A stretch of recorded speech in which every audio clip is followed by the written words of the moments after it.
All right, Bill, how did DiGard Racing get started?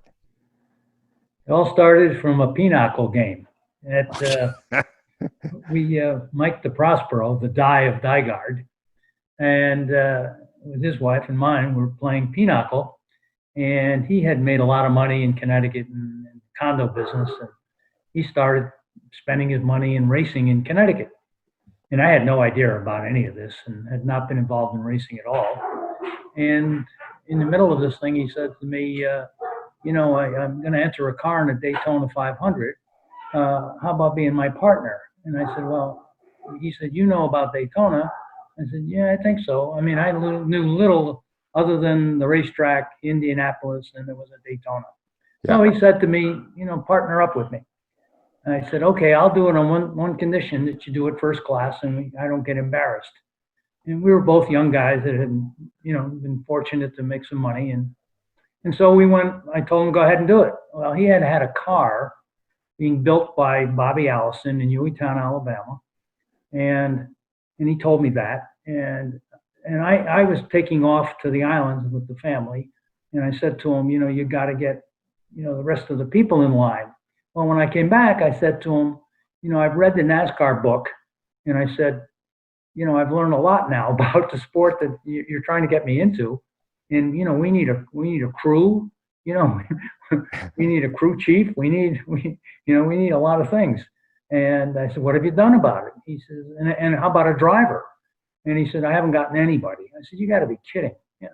So anyway, I said to him, okay, then let's you and I fly down to Hueytown and meet up with Bobby, who's building this car, which I have no idea anything about. And so we did. And Bobby introduced us to his brother, Donnie.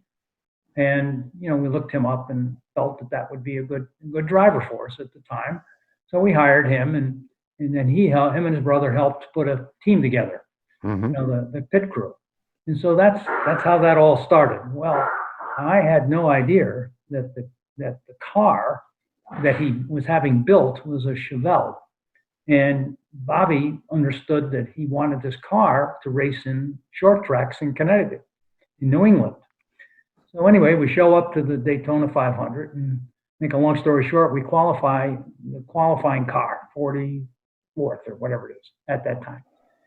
And so you show up, you're at the end of the field, and if somebody falls out, you're in. Well, nobody fell out, and so that was my first experience of entering a car in NASCAR. So I was pretty perturbed and had a pretty severe conversation with Bobby. And I thought that Bobby, built us the wrong car. And come to find out, Bobby educates me and tells me that, no, you should have had a Monte Carlo to go through the air. He says, you got this big Chevelle, and you're lucky that you were for, alternate car. He said, and so I apologized to Bobby, and because he knew I was mad. And so we went on, and I learned a lesson from that, it's quite a complicated sport, and that there was a lot more to it. And so we ended up that year, my brother-in-law ends up crashing his Ferrari head on into a truck at 110, and ends up in the hospital almost dying and paralyzed in half his body. Make that a long story short, also, I was with his wife in the hospital, and helped with that situation. But I ended up where I ended up. If the DiGard was going to continue, it was going to be by me only. Right. So I owned 100% of the team going forward into the 1984.